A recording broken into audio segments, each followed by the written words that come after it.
স্বাগত জানাচ্ছি বাংলা ভিশনের সাপ্তাহিক আয়োজন mega live talk show BSRM গণতন্ত্র এখনের 540তম পর্বে। সাথে আছে তাইমুর রশিদ। আমার সাথে আজকে আলোচনার জন্য স্টুডিওতে উপস্থিত আছেন চারজন অতিথি। আমার হাতের বামে আছেন নিরাপত্তা ও রাজনীতি বিশ্লেষক কর্নেল অবসরপ্রাপ্ত এম এ হক, আছেন এবি পার্টির সদস্য সচিব মুজিবুর রহমান মঞ্জু। আমার হাতের ডানে আছেন বিএনপির vice chairman doctor Asaduzzaman Ripon, আছেন গবেষক কলামিস্ট ও রাজনীতি বিশ্লেষক ডাক্তার জাহিদুর রহমান। আপনাদের চারজনকে স্টুডিওতে স্বাগত জানাচ্ছি।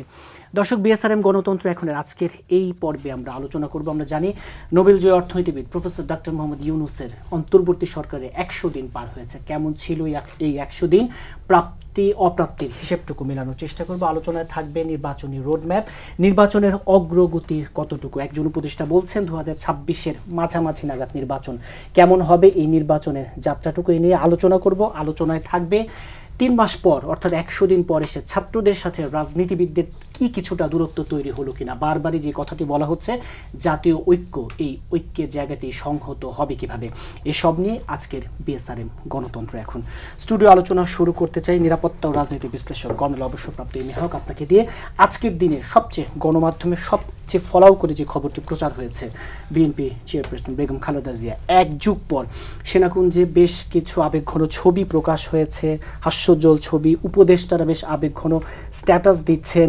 বিএনপি মহাসচিব বলছেন যে বেগম জিয়াকে এতদিন পরিকল্পিতভাবেই সশস্ত্র বাহিনী থেকে দূরে রাখা হয়েছিল। ঠিক এই যে 1 যুগ পর বেগম জিয়ার সেনাকুঞ্জে সশস্ত্র বাহিনীর সাথে এই উপস্থিতি রাজনীতিতে কি নতুন কোনো বার্তা দিচ্ছে কিনা? কর্নেল অবসরপ্রাপ্ত এম এ হক। অনেক ধন্যবাদ আপনাকে। আজকের এই গুরুত্বপূর্ণ একটি দিনে, আজকের 21শে নভেম্বর আমার মনে হয় বাংলাদেশের ইতিহাসে সশস্ত্র বাহিনী দিবস হিসেবে একটা ব্যতিক্রমধর্মী দিন। শুধু এটাই নয়, জাতির জন্য একটি ব্যতিক্রমধর্মী দিন। কেন বলছি?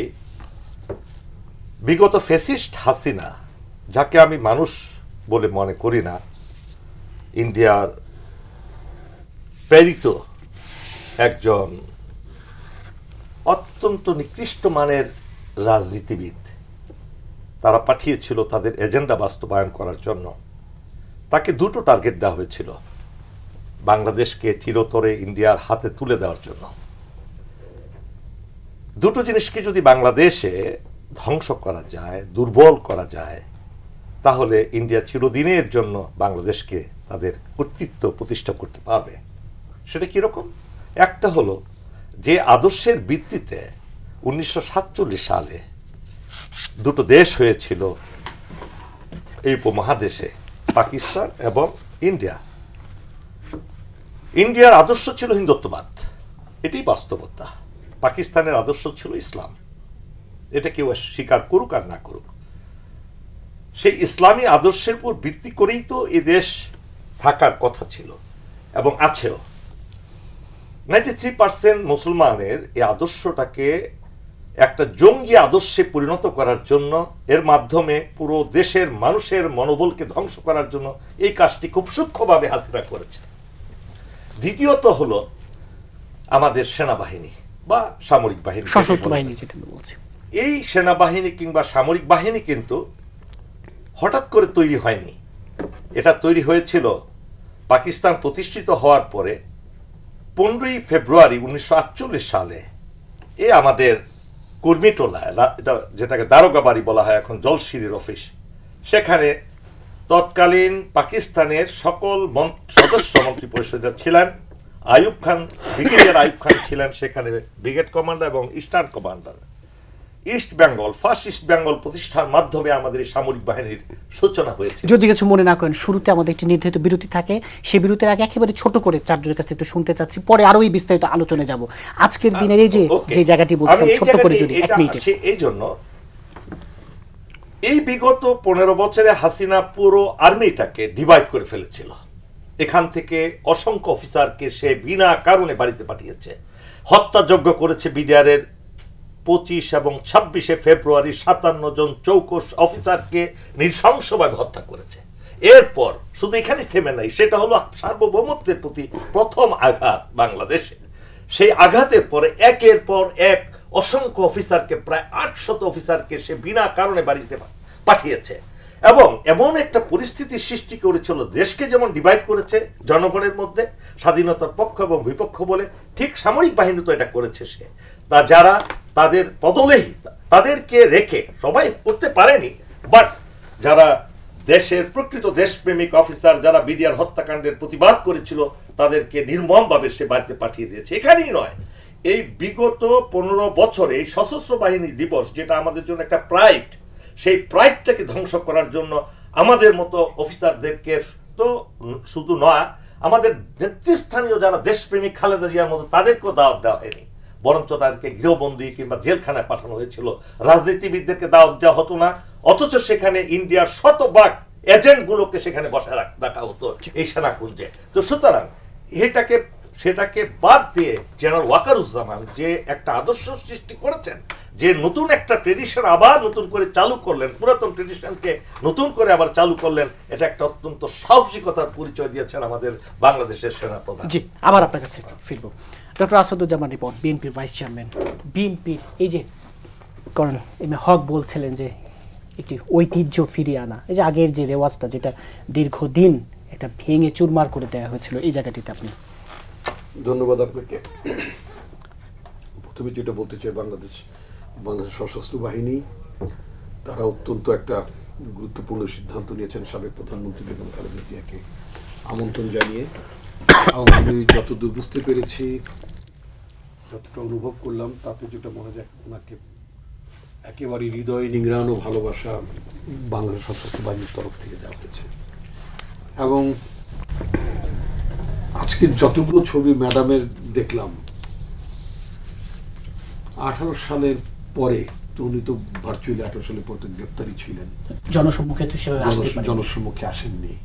এই যে তার যে হাসি, আমাদের পার্টির একেবারে সারা বাংলাদেশের তৃণমূল পর্যায়ের নেতা কর্মী সমর্থক শুভনুদে যাই বলেন না কেন, তাদের মধ্যে ওনার এই হাসি যে ছবিটি বাংলাদেশের জনগণ দেখতে পেল, তারা ভীষণভাবে উদ্বেলিত, অত্যন্ত আনন্দিত হয়েছেন, পুরো জাতি আনন্দিত হয়েছে নিঃসন্দেহে। তো আমরা তো সবসময় ম্যাডামকে যেটা বলতাম যে ম্যাডাম হচ্ছেন একটা ঐক্যের প্রতীক, জাতীয় ঐক্যের প্রতীক। এবং ম্যাডাম আপনি দেখবেন যে তার মানে প্রধানমন্ত্রী থাকা অবস্থা থেকে শুরু করে বিরোধী দলে যতদিন ছিলেন, তিনি কিন্তু মোটামুটি বলা যেতে পারে বাংলাদেশের রাজনীতিতে তিনি সবার কাছে একটা গ্রহণযোগ্যতা তিনি সৃষ্টি করেছিলেন। তার কাছে ভরসা পাওয়া যায়, দেশ এবং জাতি তাকে ভরসা করতে পারে, তার প্রতি আস্থা রাখতে পারে, এমন একটি ব্যাপার ছিল। আমি আমাদের ছেলেদের কথাই যদি বলি, মানে যারা এই যে আন্দোলনের নেতৃত্বটা দিল গত 36 দিনে, জুলাই থেকে অগাস্টে, আমি সেই কথাটাই বলছি। তারা যেভাবে মানে ম্যাডামের সাথে দেখা করেছেন, মোটামুটি নেতৃস্থানীয় সকল বৈষম্যবিরোধী ছাত্র আন্দোলনের তখনকার নেতারা, তাদের চাহনির মধ্যে, তাদের প্রকাশভঙ্গির মধ্যে, ম্যাডামের সাথে তাদের ইন্টারাকশনের মধ্য দিয়ে তারা একেবারেই একটা নির্ভরতার জায়গায় মানে তারা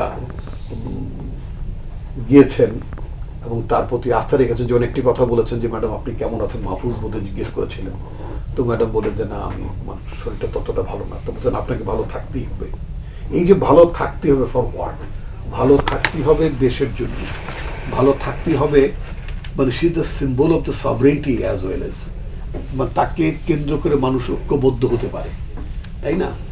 তো নো ম্যাটার হোয়াট, ম্যাডাম শারীরিকভাবে ততটা সচল ছিলেন না, এটা সত্য, কিন্তু মানসিক দৃঢ়তা এবং এই দেশটাকে নিয়ে তার যে স্বপ্ন, তার যে আকাঙ্ক্ষা, সেটা কিন্তু একেবারে তরুণদের সাথে তিনি একটা সম্মিলন ঘটিয়েছেন। আজকে আমার কাছে যেটা মনে হলো, ভীষণ ভীষণ মানে ভালো লেগেছে। এটা সারা দেশের মানুষ আপ্লুত হয়েছেন।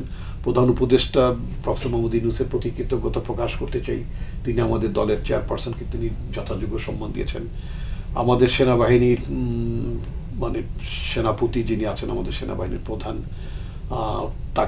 তার প্রতি এবং অন্যান্য বাহিনী যারা আছেন তাদের এবং সকল জওয়ান এবং অফিসারদের প্রতি আজকের এই অনুষ্ঠানে তাদের যে দিবসটি সশস্ত্র দিবস বলি, এই সশস্ত্র দিবসে তাদের প্রত্যেকের প্রতি আমি আমার দলের তরফ থেকে, আমার ব্যক্তিগত তরফ থেকে সশ্রদ্ধ অভিনন্দন জানাই। জি, পরবর্তীতে আবার আপনার কাছে আসবো। এবি পার্টির সদস্য সচিব মুজিবুর রহমান মঞ্জু, এই যে কথাটা বলছিলাম যে আজকের যে এই যে শ্রদ্ধা বোধের যেই জায়গাটা, যেই ছবিটি, এটি আসলে আগামী দিনের রাজনীতির জন্য কি বার্তা দিচ্ছে? ধন্যবাদ আপনাকে, ধন্যবাদ দর্শকদেরকে, আমার শ্রদ্ধেয় আলোচকবৃন্দ। আমি আসলে আজকের অনুষ্ঠানে যখন উপস্থিত হলাম তখন দেখলাম যে আজকের অনুষ্ঠানের প্রধান দুটি আকর্ষণ। একটা হচ্ছে যেহেতু প্রফেসর ইউনূস ক্ষমতায় আছেন, উনি প্রধান হিসেবে ওনার, আর একটা প্রধান আকর্ষণ ছিলেন বেগম খালেদা জিয়া। সবাই যখন জেনেছেন যে উনি আসবেন, এর আগে নিউজ হয়েছে, সবার অধীর আগ্রহ ছিল, সেন্টার অফ অ্যাট্রাকশন। তো সবাই তো ছবি তোলার কাজে ব্যস্ত ছিল, কিন্তু আমরা যারা নানা কারণে বেগম খালেদা জিয়ার সাথে একটা স্মৃতি আছে, আমরা ছবি তোলার দিকে মনোযোগী না হয়ে আমরা কিছুটা স্মৃতিকাতর হয়ে গিয়েছিলাম। আমার মনে পড়ছে 2010 সালের সম্ভবত 13 বা 14 নভেম্বর, সেই রাতের কথা। রিপন ভাইয়ের তো মনে থাকার কথা, সবারই মনে থাকার কথা, যখন ওনাকে ক্যান্টনমেন্টের বাড়ি থেকে উচ্ছেদ করা হচ্ছিল, সেই সময়টা, রাতটা, সেটা অনেকের কাছে খুব খারাপ লেগেছে। এবং বেগম খালেদা জিয়াকে প্রচণ্ড মানে ব্যক্তিত্ব সম্পন্ন নারী হিসেবে আমরা সবাই জানি। সেদিন কিন্তু তার চোখে পানি এসেছিল। কিছু অপমান করা হয়েছে তাকে নানাভাবে, যেটা আমরা দেখেছি যে শেখ হাসিনা নানাভাবে ঈর্ষাকাতর হয়ে নানা ইঙ্গিতমূলক কথাবার্তা বলেছেন। ফ্রিজে বিভিন্ন জিনিস রেখে একটা ড্রামা তৈরি করা হয়েছে। এরপর ওনার বাড়িটাকে ভেঙে দিয়ে সেখানে অনেক স্থাপনা করা হয়েছে। তো আমরা যারা ওইটাও দেখেছি, আজকেও দেখেছি, এটা আমাদের জন্য একটা সৌভাগ্য আমাদের জীবনের, যে আমরা যে বলি না যে অন্ধকারের পর আলোকিত হয়, বা কালো মেঘ সরে যায়, একদিন আলোকোজ্জ্বল দিন আসে। আজকে বেগম খালেদা জিয়াকে যেভাবে সবাই অভ্যর্থনা জানিয়েছেন, তো আমার কাছে মনে হয়েছে যে আমরা যে অধৈর্য হয়ে যাই, আমরা তো হতাশ হয়ে যাই, দিনটা সেভাবে আসে। সেজন্য আমি এই দিনটাকে অন্যভাবে দেখেছি, অন্যভাবে বিবেচনা করার চেষ্টা করেছি। এমনিতে তো আমরা সবাই খুব হাসি খুশি ছিলাম। জাহিদ ভাই একটু টিজ করছিলেন, আমাকে বলছিলেন যে কি ব্যাপার আপনার আজকে এইটা কেন। আমি বলছিলাম যে আজকের দিনটা সবাই প্রায় বেশিরভাগ লোকেরাই স্যুট টুট পরছিল, তো কিছু ব্যতিক্রম ছিলাম আমি আর জাহিদ ভাই, আমরা একটু পাঞ্জাবি পরে গেছি সেখানে। তো মোট কথা হচ্ছে যে আসলে তো আমরা সেটা চাই না। এই যে আজকে দেখলাম সশস্ত্র বাহিনীর সবাই খুব আনন্দে আছে, অ্যাডভাইজাররা ঘোরাফেরা করছেন সাধারণ মানুষের মধ্যে, যেদিকে তাকাচ্ছি সেদিকে সবাই দেখছে। যে একজন বিচারপতি এসে জাহিদ ভাইকে বললো যে আমি আপনার ফ্যান। আমার খুব ভালো লাগছে শুনে যে এই যে একটা ব্যাপার, যে সবাই সবার সাথে মানে এই যে একটা মনোভাব প্রকাশ, নিজের অভিব্যক্তি প্রকাশ করার জায়গাটা, যদিও খুব কষ্ট হয়েছে, খুব ভিড় ছিল, তারপরে আপনার ফিরে আসতে অনেক কষ্ট হয়েছে, গাড়ির জ্যাম পড়েছে, ঢুকতেই দেখা গেল যে ফ্ল্যাগওয়ালা গাড়িওয়ালারাও ঢুকতে পারছে না, এরকম একটা অবস্থা। সম্ভবত বেশি লোককে অ্যাকোমোডেট করার চেষ্টা করা হয়েছে। তো আমরা আসলে সেই রকম একটা দিন দেখতে চাই, যে সবাই কোনো না কোনো একটা দিবস উপলক্ষে, যেমন আজকের দিনটা তো আমাদের ঐতিহাসিক দিবস, হক ভাই ভালো বলতে পারবেন, যে আমাদের সশস্ত্র বাহিনীর জন্য, আমাদের রাষ্ট্রের জন্য একটা গৌরব। প্রত্যেক জাতির তো গৌরবের কিছু থাকে না, কিছু না কিছু থাকে। আমাদের এই গৌরবের দিনটা আছে যে আমাদের সকল বাহিনীগুলো মিলে একটা স্বাধীনতা যুদ্ধের জন্য তারা লড়াই করেছিল। তো সেজন্য আমি বলবো যে আজকের এই দিনটা যেভাবে আনন্দ করেছি সবাই, এবং আমরা মাঝে মাঝে তো ক্রিটিক হই, সমালোচনা করি, কিন্তু আজকে সবাই আমরা একটা আলোচনা করেছি, কথা বলেছি, মন খুলে কথা বলতে পেরেছি। এটা যাতে আরও সংহত হয়, আরও সুন্দর হয়, এটা আজকে আমি প্রত্যাশা করছি, এবং এটাই আমাদের আগামী দিনের বাংলাদেশের একটা পথনির্দেশ হোক সে কামনা করছে। নিঃসন্দেহে গবেষক, কলামিস্ট এবং রাজনীতি বিশ্লেষক ডাক্তার জাহিদুর রহমান, এই যে অন্ধকারের পর আলো, আজকের এই ঘটনাটাকে যেটা একটা মানে উনি এখন অন্ধকারের পর আলো বলছে, আমার একটু খটকা লাগছে। মানে আমরা কি সবার অন্ধকারের পর আলো চাই? শেখ হাসিনার এখন অন্ধকার, ওনার আর কোনোদিন আলো আসুক এটা চাই না, ওনার বাকি জীবন এবং ওনার দল সব মিলে অন্ধকারেই থাকুক, আমরা সেটা নিশ্চিত করতে চাই।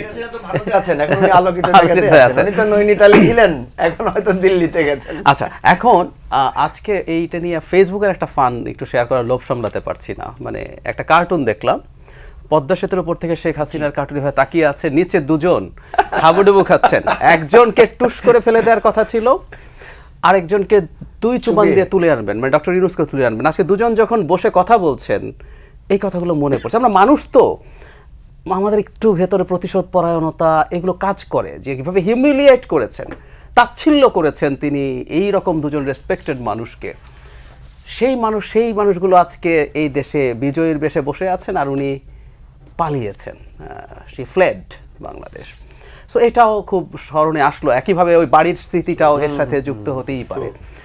খেয়াল করি আমরা এই দিনটা বাংলাদেশে একটা অসাধারণ দিন ছিল এবং এক অর্থে কিছু ক্রিটিকও হতো। আমার মনে আছে যখন দুই দলের মধ্যে মাঝে মাঝে আন্দোলন নিয়ে একেবারে মুখ দেখা দেখি বন্ধ, কিন্তু এই অনুষ্ঠানে দুজন দেখা হতো, মানে এটা একটা লাস্ট জায়গা ছিল। এবং তখন এই সমালোচনা হতো যে না, ওনাদের ডাক হলেই আপনারা একত্র হন। ক্রিটিক ছিল এটা প্রধানমন্ত্রী এবং বিরোধী ওনাদের এর আগে হরতাল দিয়ে যুদ্ধ করে ফেলছেন, কিন্তু ওখানে দেখা হবেন। ক্রিটিক ছিল যে ওনাদের ওখানেই আপনারা একত্র হবেন, দ্যাটস নট গুড। হাসি খুশি যা ছবি পাওয়া যায় ওখানেই পাওয়া যায়। সো ওই জায়গাটাও রাখা হয়নি। নট অনলি দ্যাট, রাইট ভাই যেটা বলছেন, অনেক মিলিটারি অফিসার, আমাদের আজকে অনেকের সাথে কথা হলো, সিনিয়র অফিসার্স, ওনার দলীয় কোনো মতাদর্শ আছে কি নাই, উনি এই পরিবারের মিলিটারি পরিবারের সদস্য, ওনাদেরকে ওনারা এসে বলছেন আমি 15 বছর পরে এসেছি, আমি 12 বছর পরে এসেছি, ইনভাইট করা হয় নাই।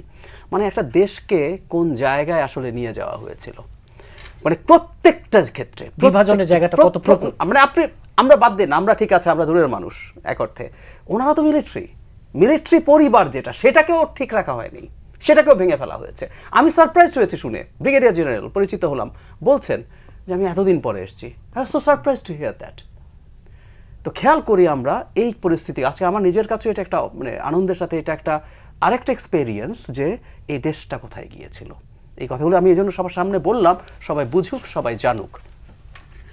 এখন বেগম জিয়া ওখানে গেছেন, তার সাথে ছাত্র সমন্বয়ক যারা উপদেষ্টা হয়েছেন তারা দেখা করেছেন, তারা খুব কর্ডিয়ালি তাকে রেসপেক্ট দিয়ে কথা বলেছেন।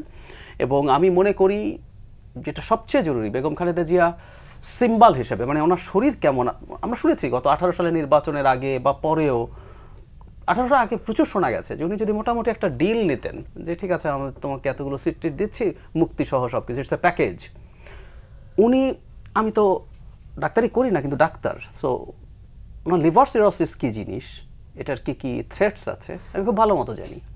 উনি ওনার জীবনের ঝুঁকি নিয়েছেন। উনি বিদেশে গিয়ে যদি ট্রিটমেন্ট করতেন, 18 সালে লিভার ট্রান্সপ্লান্ট করতেন, তাহলে উনি আরও বেটার লাইফ পেতেন। আমি একদম বলে দিচ্ছি, ডাক্তারি পয়েন্ট অফ ভিউতে উনি তার চেয়ে কম লাইফ এক্সপেক্টেন্সি এখন ওনার হবে, সোজা সবটা কথা।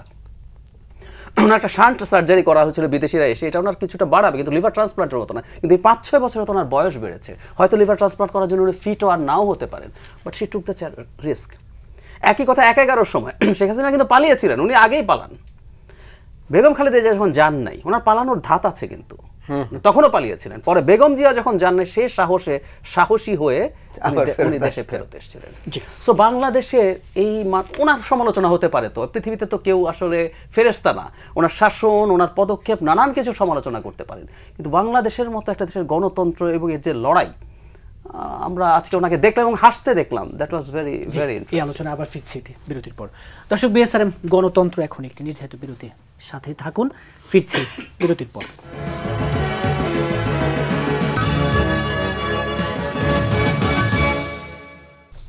বিরতির পর আবারও স্বাগত জানাচ্ছি বিএসআরএম গণতন্ত্র এখনই। কর্নেল অবসরপ্রাপ্ত এম এ হক, শুরুতেই যে কথা বলছিলাম যে অন্তর্বর্তী সরকারের 100 দিন আপনি কিভাবে মূল্যায়ন করেন, বিশেষ করে রাষ্ট্র সংস্কারে বেশ কিছু ধীর গতির অভিযোগ আছে, এই কথাটা বলা হচ্ছে, দ্রব্যমূল্য নিয়ন্ত্রণে কিছুটা ব্যর্থতার কথা বলা হচ্ছে, অর্থনীতি ঠিক টালমাটাল যে অবস্থাটা সেটা এখনও পুরোপুরি নিয়ন্ত্রণে আসেনি, আইনশৃঙ্খলা পরিস্থিতি এখনও কিছুটা নাজুক, বিশেষ করে সবচেয়ে যে কথাটি বলা হচ্ছে ঢাকা এখন কি রীতিমতো দাবির শহরে পরিণত হলো কিনা, যে যখন যে খুশি দাবি নিয়ে নেমে যাচ্ছে। এই 4টি জায়গায় যদি একটু মূল্যায়নের। খুবই গুরুত্বপূর্ণ আপনি যে এই প্রশ্নটা করলেন এই মুহূর্তে। আমরা আরেকবার বলতে হয়, 16 বছরে হাসিনা যেমন সাইকোপ্যাথ ছিল, তার একটা সেই গুণাবলীর কিছুটা অংশে পুরো দেশবাসীও আক্রান্ত হয়ে পড়েছে। দীর্ঘ 16 বছরের একটা দেহ হাজার হাজার না লক্ষ লক্ষ ভাইরাসে দৌড়ে রোগাক্রান্ত করে, জাহিদ ভাই ভালো বলতে পারবেন, একটা দেহ যদি শুধু রোগাক্রান্ত হতেই থাকে, চিকিৎসা না হয়, তাহলে সে দেহটাকে আপনি সুস্থ করার জন্য একটা দীর্ঘমেয়াদী পরিকল্পনার প্রয়োজন হয়। আপনি বাংলাদেশকে কাকদেরকে দিয়ে আপনি কন্ট্রোল করবেন।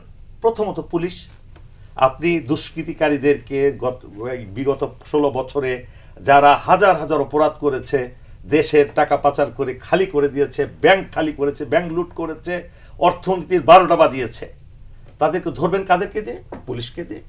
পুলিশকে আছে নাই।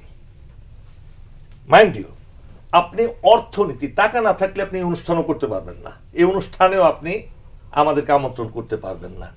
বাংলাদেশের টাকা কোথায়? সব টাকা তো এই আওয়ামী বাটপাররা, হাসিনা লেফটেন্সাররা বালিশ কিনতে যেখানে 70,000 টাকা না কত টাকা নিয়েছে, পদ্মা ব্রিজ, এক এক যেই জিনিসের যে মেট্রো রেল যেটার বাজেট হওয়ার কথা 10,000 কোটি টাকা, সেটা আবার 20,000 কোটি টাকা। মোট কথা দেশের অর্থনীতি শূন্য করে ফেলেছে। আপনি কোন টাকা দিয়ে আপনি দেশের কাজ করবেন? আসুন, প্রশাসন একজন ম্যাজিস্ট্রেট থেকে শুরু করে একেবারে ক্যাবিনেট সচিব পর্যন্ত শতভাগকে সে দুর্নীতিবাজ করে ফেলেছে। এখন এক একজন হাজার হাজার কোটি টাকার মালিক দেশ থেকে টাকা পাচার করেছে। তারা প্রত্যেকেই দুর্নীতিগ্রস্ত, হয়তো 2-4 জন ভালো যারা ওএসডি হয়ে গেছে। তা আপনি প্রশাসন কাদেরকে দিয়ে চালাবেন? এবার আসুন বিচার ব্যবস্থায়। বিচারক যেখানে দলীয় ক্যাডারদেরকে নিয়োগ করা হয়েছে, মালিকের মতো নিকৃষ্ট মানের একজন বিচারক তারা নিয়োগ করেছে, একজন না, এরকম শতভাগ ছাত্রলীগের সন্ত্রাসী ক্যাডারদেরকে সে বিচারক হিসাবে নিয়োগ করেছে। আপনি বিচার থেকে পাবেন? এইভাবে যদি একটা একটা করে বলতে থাকি, সর্বত্র তাদের লোক, তাদের লেসপেন্সার। আপনি তত্ত্বাবধায়ক সরকারের এই 15-20 জন উপদেষ্টার উপর দোষ চাপিয়ে দিচ্ছেন এত বড় দায়িত্ব দিয়ে।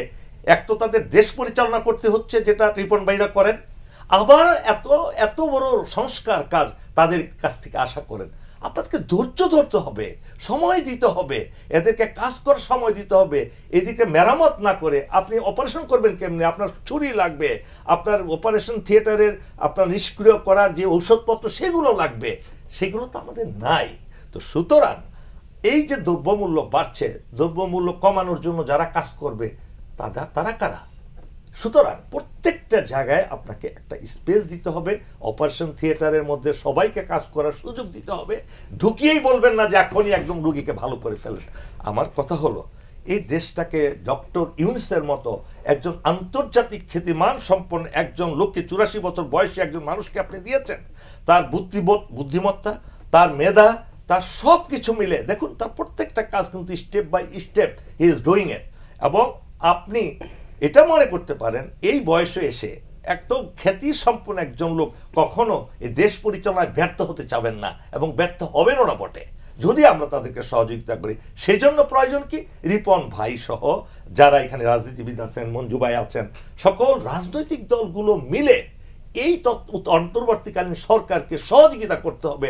প্রত্যেকটা জায়গায় নিজেরও দায়িত্ব গ্রহণ করতে হবে, দেশটাকে দ্রব্যমূল্য কমানোর ক্ষেত্রেও রাখবে এবং অন্যান্য আইন শৃঙ্খলা পরিস্থিতিতে তাদের সহযোগিতা করতে হবে। কিন্তু সেই সহযোগিতাটা কতটুকু, সেই প্রশ্ন কিন্তু আপনি করেননি।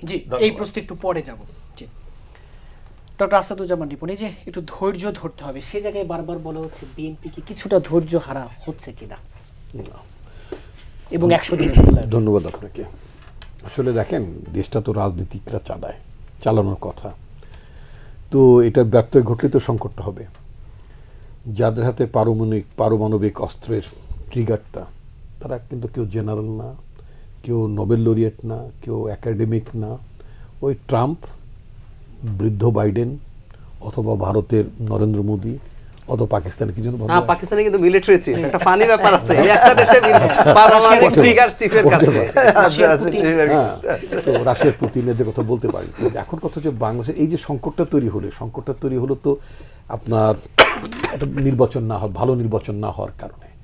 আমি সবসময় একটা কথা বলি, দেখেন, প্রথম হচ্ছে যে আপনার একটা ভালো রাজনীতি লাগবে। ভালো রাজনীতি যদি আপনি দিতে পারেন, তাহলে ওই ভালো রাজনীতিকে কেন্দ্র করে ভালো, যেটা আমি নির্বাচনের মধ্য দিয়ে ক্ষমতা যাব, নির্বাচনের মধ্য দিয়ে মানে আমার প্রতিদ্বন্দ্বীকে ক্ষমতা হারাবো, তাহলে আপনার একটা ভালো সংসদ লাগবে। ভালো রাজনীতি না থাকলে ভালো সংসদে ভালো সাংসদ হবে, তাহলে এখন বদি পাওয়া যাবে, ওখানে হাজি সেলিম পাওয়া যাবে, জয়নাল হাজারি পাওয়া যাবে, এই জাতীয় মাল পাওয়া যাবে। ভালো সাংসদ বা সংসদ যদি না হয়, সংসদ সদস্য যদি না পান, তো ভালো সরকার কেমনে করবেন? আপনি 300 পিপলের মধ্যে আপনার দেখা গেল যে আপনার এই এমন নমিনেশন আপনি দিলেন, যা দিয়ে আপনি 30-40 জনের একটা ক্যাবিনেট গঠন করার মতো ফাইনালি যখন গভর্নমেন্ট ফর্ম করার ব্যাপার আসবে, শাসন করার ব্যাপার যখন আসবে, তখন আপনি ভালো 30-40 জন লোক খুঁজে পাবেন না। Very difficult to tell you very frankly. যদি আপনি ভালো সরকার গঠন করতে না পারেন, তাহলে সুশাসন দেবেন কেমনে? অর্থাৎ সুশাসনের সাথে সুরাজনীতি ভেরি মাচ জড়িত। আর সুরাজনীতি যখন থাকবে, তখন এই যে ডক্টর জাহিদ যেটা বললেন, তখন এই পলিটিক্স অফ হেট্রেড এগুলো থাকবে না, আপনার পলিটিক্সের মধ্যে সহনশীলতা থাকবে, তাই না? আপনার পলিটিক্সটা কি? পলিটিক্সটা কি আমি 5 বছর নির্বাচিত হয়ে নিজেকে রাজাধিরাজ ভাববো, সম্রাট হয়ে যাব? কেন? পলিটিক্সতে আজকে ডক্টর ইউনূসের যে মানে কথাটা যেটা বলেছেন সেটা হচ্ছে যে প্রজাতন্ত্রের মালিক মানে জনগণকে মালিক করে দিতে চান। আসলে concept of politics, concept of state তো হচ্ছে আপনার জনগণই হবে প্রজাতন্ত্রের মালিক। আসলে কি গত 15 বছর জনগণ কি রাষ্ট্রের মালিকানার মধ্যে ছিল? না। তো empowerment of the people, empowerment of the people is very important issue. আপনি জনগণকে কিভাবে ক্ষমতায়িত করবেন? জনগণ আপনাকে 5 বছরের জন্য আপনাকে নির্বাচিত করলো, আপনি 5 বছরের মধ্যে আপনি গাঁজার ব্যবসা করলেন, ফেন্সিডিয়ারি ব্যবসা করলেন, নানাভাবে অবৈধ টাকা পয়সা উপার্জন করলেন, ব্যাংক লুটপাট করলেন, করে বিদেশে টাকা পাঠাইলেন, ইত্যাদি ইত্যাদি সব কিছু করলেন। কিন্তু জনগণ যারা আপনার নির্বাচক যারা, তারা আপনাকে ক্ষমতা থেকে নামাতে পারছে না। তাহলে ক্ষমতা থেকে নামাতে গেলে বারবার কি আপনাকে রাস্তায় আসতে হবে, বারবার কি অবরোধ করতে হবে? তা না। দেয়ার আর সিস্টেমস। সেটা হচ্ছে যে আপনার নির্বাচক মণ্ডলীরাও মানে গণতান্ত্রিক পদ্ধতিতে, সাংবিধানিক পদ্ধতিতে, যেটা আপনার মানে ওয়েস্টার্ন ডেমোক্রেসিতে আছে, আপনি তাদেরকে মানে বের করে নিয়ে আসতে পারেন, তাদের প্রতি অনাস্থা দিতে পারেন, ইত্যাদি ইত্যাদি। এমনকি আপনি নিজে সংসদ সদস্য না হয়েও তো আপনি সংসদে বিল উত্থাপন করার জন্য আপনি অপিনিয়ন দিতে পারেন। মার্কিন যুক্তরাষ্ট্রে আছে, আপনি ওয়েবসাইটে আপনি পিটিশন করবেন, সার্টেন নাম্বারস অফ পিপল যদি ওইটা সাপোর্ট করে, তাহলে এটা মার্কিন কংগ্রেসে সেটা উত্থাপিত বলিয়া বিবেচিত হইবে এবং কোনো না কোনো কংগ্রেস সদস্য সেটা নিয়ে আলোচনা করবেন এবং মেজরিটি ডিসকাশন এটা পাসও হবে। আমাদের দেশের টোটাল প্রক্রিয়াটার মধ্যে জনগণের অংশগ্রহণ একেবারেই ছিল না। আর শেখ হাসিনা শাসনের মধ্যে জনগণ বলে কোনো ব্যাপারই ছিল না।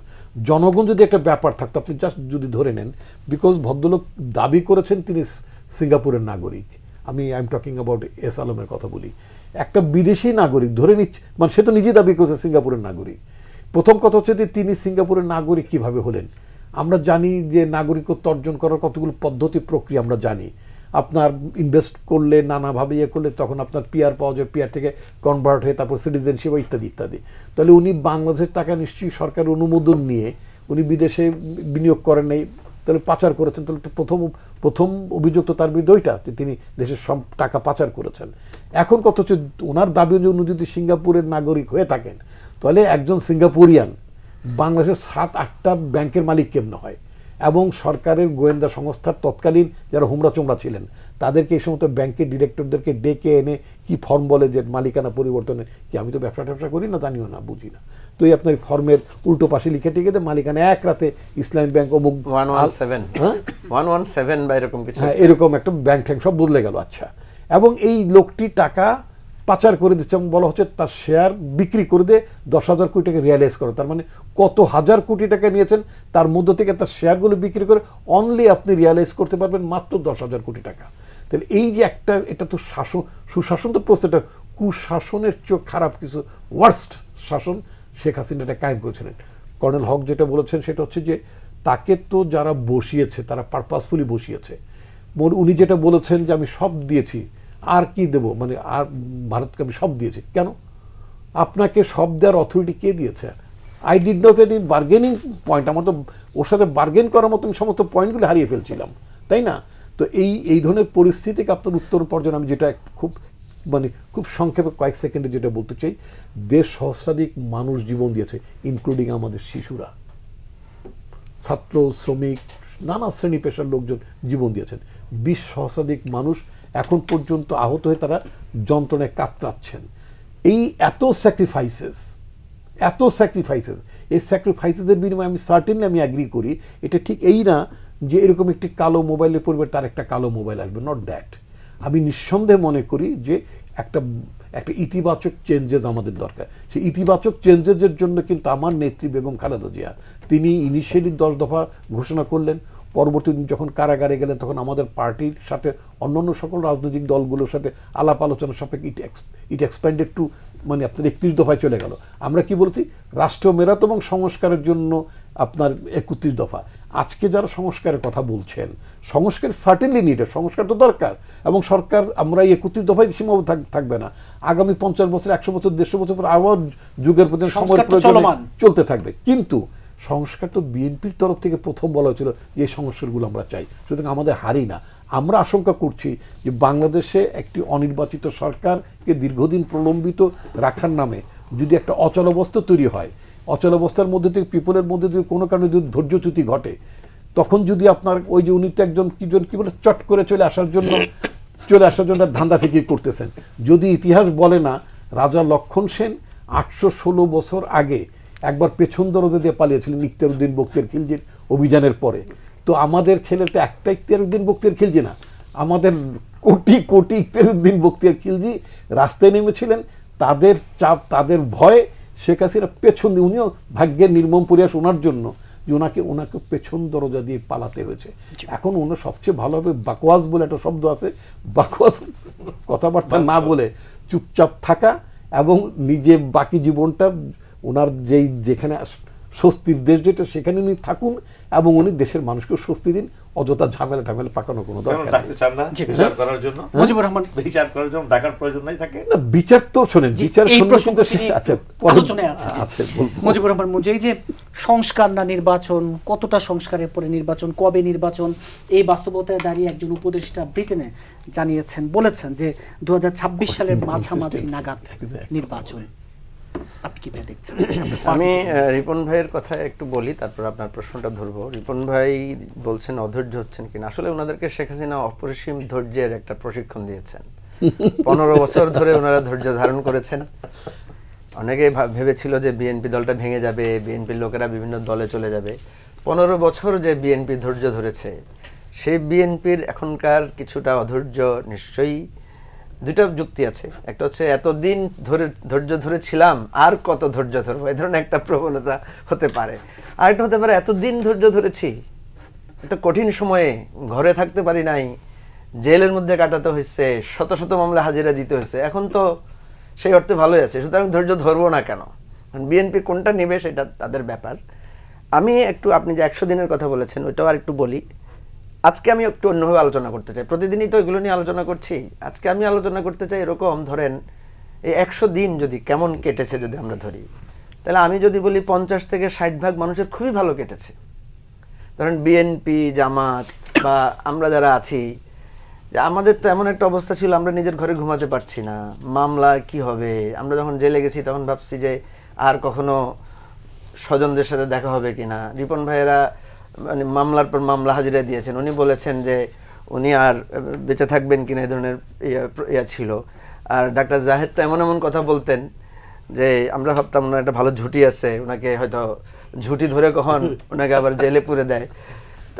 আমরা যেটা বলছি যে আমরা যদি এই দৃষ্টিকোণ থেকে দেখি, তাহলে দেখি 50 থেকে 60 ভাগের জন্য তো খুবই ভালো সময়, এই এক মাস কেটে 100 দিন কেটেছে। আর যদি আওয়ামী লীগের লোকদের কথা ধরি 15 থেকে 20 ভাগ, তাদের জন্য খুবই খারাপ অবস্থা কাটছে। এবং আমি মনে করি আওয়ামী লীগের যারা পালিয়ে যান, এদের সবাই আওয়ামী লীগের সদস্যপদ বাতিল করা উচিত, কারণ এরা সভানেত্রীর পদাঙ্ক অনুসরণ করে না, আদর্শ লঙ্ঘন করেছে, যেটা বলছে আওয়ামী লীগের আদর্শই হচ্ছে পালিয়ে যাওয়া। সুতরাং যারা এখনো পালিয়ে যায় নাই, এদের সবার সদস্যপদ বাতিল করা উচিত। যে এরা তাদের নেত্রীকে মানে না, এরা তাদের মহাসচিবকে মানে না, এত খারাপ এরা, এদেরকে মানে এদের সদস্যপদই বাতিল করে দেওয়া উচিত। তৃতীয় কথা হচ্ছে আসলে এখানে খুব কি হয়েছে দেশে আসলে বুঝতে পারছে না 20 থেকে 30 ভাগ মানুষ। কারণ যে লোকটা জেলও খাটে নাই, যার হয়তো মানে যাকে হয়তো টর্চার সেলেও নেওয়া হয় নাই, কিন্তু সে প্রতিদিন দ্রব্যমূল্যের টর্চার সেলে ছিল, সে প্রতিদিন গিয়ে তাকে 4র্থ শ্রেণীর নাগরিক, সে না করে বিএনপি না করে আওয়ামী লীগ। বিএনপি করলে তো মামলা খাইলে আপনার টেলিভিশন পত্রিকার নামটা উঠে, তার তো নাম ওঠে না কখনো। সে ওই যে রাস্তায় দাঁড়িয়ে থাকে, সে ভিড় ঠেলে তার অধিকার, সে ট্রেনে টিকিট পায় না, সে চাকরি পায় না, এখানে প্রশ্নপত্র ফাঁস হয় না। এই 20 থেকে 30 ভাগ মানুষ বুঝতে পারছে না দেশে আসলে কোনো পরিবর্তনের ফলটা কি। কারণ এখনও তাকে জ্যামের মধ্যে 3-4 ঘন্টা দাঁড়াতে হয়, এখনও তাকে ঘুষ দিয়ে কাজ করতে হচ্ছে, এখনও থানায় গেলে সে সেই ট্রিটমেন্টটা পাচ্ছে না। একটা পরিবর্তন যে হয়েছে রাষ্ট্রে, এটা 20 থেকে 30 ভাগ লোক দৃশ্যমান না। আমরা কিন্তু পরিবর্তন টের পাচ্ছি, আমরা যারা একটা রিপ্রেশনের মধ্যে ছিলাম। এখন আসেন আপনি যেটা বলছেন, এটা কিন্তু আমি বলেছি যে এটা আরেক দৃষ্টিকোণ থেকে আমি বললাম। আপনি যেটা বলেছেন যে নির্বাচন না সংস্কার, দেখেন আমাদের ছাত্ররা যখন দাবি দিয়েছিল তখন 9 দফা, এই 9 দফার মধ্যে কিন্তু খুব বেশি নির্বাচনের কথা নাই এবং কিছু সংস্কারের কথা বলা আছে, কিন্তু বেশিরভাগ দাবি হচ্ছে ছাত্রদের রিলেটেড। যেমন শেখ হাসিনাকে ক্ষমা চাইতে হবে, ওবায়দুল কাদেরকে বহিষ্কার করতে হবে, হলগুলো রাজনীতি, ছাত্র রাজনীতি নিষিদ্ধ করতে হবে, হলগুলো তো হবে, এই যার দাবি দাওয়াগুলো ছিল, বিশ্ববিদ্যালয়ের ভিসিদেরকে পদত্যাগ করতে হবে। কিন্তু এটা এক পর্যায়ে গিয়ে এসেছে এক দফা দাবিতে, এবং এক দফার দাবি কিন্তু 5ই আগস্ট পূরণ হয়ে গেছে। শেখ হাসিনা পদত্যাগও করেছেন, শেখ হাসিনা পালিয়েও গেছেন। এখন কথা হচ্ছে যে আমরা কি একটা দ্রুত নির্বাচনে চলে যাব, না আমরা রাষ্ট্র পরিবর্তন করব। বিএনপি নিজেই বলছে, বিএনপির বহু বক্তব্যে, জামাতের বহু বক্তব্যে, আমাদের প্রত্যেক বক্তব্যে আপনি দেখবেন আমরা রাষ্ট্র মেরামত সংস্কার চেয়েছি। আমরা কিন্তু বলি নাই যে এজ ইট ইজ হাসিনার বদলে মিস্টার আব্দুল হক বা হাসিনার বদলে মিস্টার ডাক্তার জাহেদ ক্ষমতায় আসবে, এটা আমাদের প্রত্যাশা ছিল না। আমরা বলেছি যে এই দিনটা পরিবর্তন করতে হবে, আমরা একটা নতুন রাষ্ট্র ব্যবস্থা চাই। কেউ বলেছে সেকেন্ড রিপাবলিক, কেউ বলেছে নতুন বাংলাদেশ, কেউ বলেছে যে আমরা নতুন পরিবর্তনটা চাই। তাহলে এই পরিবর্তনের একটা দায় তো আমাদের আছে। এই পরিবর্তনের দায় যদি এই সরকার না করে, কে করবে? বিএনপি যদি ক্ষমতায় আসে, বিএনপিকে তো করতে হবে। আজকে আমরা এই সরকারের কাছে দ্রব্যমূল্যের জন্য দাবি দিচ্ছি, আজকে দুঃশাসনের কথা বলছি, আজকে নানা কথা বলছি, কালকে তো আমরা বিএনপির ব্যাপারে বলবো। কালকে তো বিএনপির অফিসে, বিএনপির সামনে আমরা, এই যে আপনি আজকে ঢাকা শহরে প্রতিদিন মিছিল হচ্ছে, বলছিলাম শুরুতেই ঢাকা শহর দাবির শহরে পরিণত হয়েছে। আপনি অবাক হয়ে যাবেন, আমি পরশুদিন দেখলাম তবলিগের লোকেরা রাস্তা ব্যারিকেড দিয়ে বসে আছে। হাদিসের কোথাও আছে কিনা আমি জানি না, আমি হাদিসে শুনেছি যে রাস্তা আটকানো যাবে না, এটা হচ্ছে আমাদের নবীজির শিক্ষা, পরিষ্কার করতে হবে। আমি দেখলাম প্রধান উপদেষ্টা রাস্তায় যাওয়ার সময় তবলিগের লোকেরা রাস্তায় বসে গেছে এবং প্রেস সেক্রেটারি এসে তাদের সাথে কথা বলছেন যে ভাই কি কি দাবি দাওয়া। তাহলে যে 2026-এর মাঝামাঝি নাগাদ নির্বাচনটা আমরা বারবার বলেছি তাইমুর, আপনি যদি দেখেন আমরা বারবার বলেছি যে এই সরকারের পক্ষে 1.5 থেকে 2 বছরের মধ্যে মৌলিক সংস্কারগুলো করে নির্বাচন দেওয়া সম্ভব, এবং সংস্কার একটা চলমান প্রক্রিয়া। আমি বেসিক্যালি সংস্কার জিনিসটার চাইতেও বেশি গুরুত্ব দেই আমাদের যেটা দাবি, যেটা পাওনা। দেখেন বিএনপি বলছে 31 দফা সংস্কার, বিএনপির প্রথম দফাটা আপনি পড়েন, সেখানে কোনো সংস্কারের কথা নাই। সেখানে বলা হয়েছে আমাদের ন্যায্য যেটা পাওনা, আমাদের এই রাষ্ট্রের নাগরিক হিসেবে আমাদের একটা ন্যায্য পাওনা আছে না? যেমন আমি যদি বলি রাস্তায় কোনো যানজট থাকবে না, এটা কি সংস্কার না পাওনা? পাওনা। আমি যদি বলি কোনো ঘুষ ছাড়া আমাকে কাজ করতে হবে, এটা কি সংস্কার না আমার পাওনা? আমি যদি মেধার ভিত্তিতে চাকরি হতে হবে, এটা কি সংস্কার না পাওনা? এটা তো আমাদের সংবিধান, আমাদের যেটা আছে, যে সংবিধানকে আমরা ছুঁড়ে ফেলে দিতে চাচ্ছি, সেই সংবিধানে এটা বলা আছে।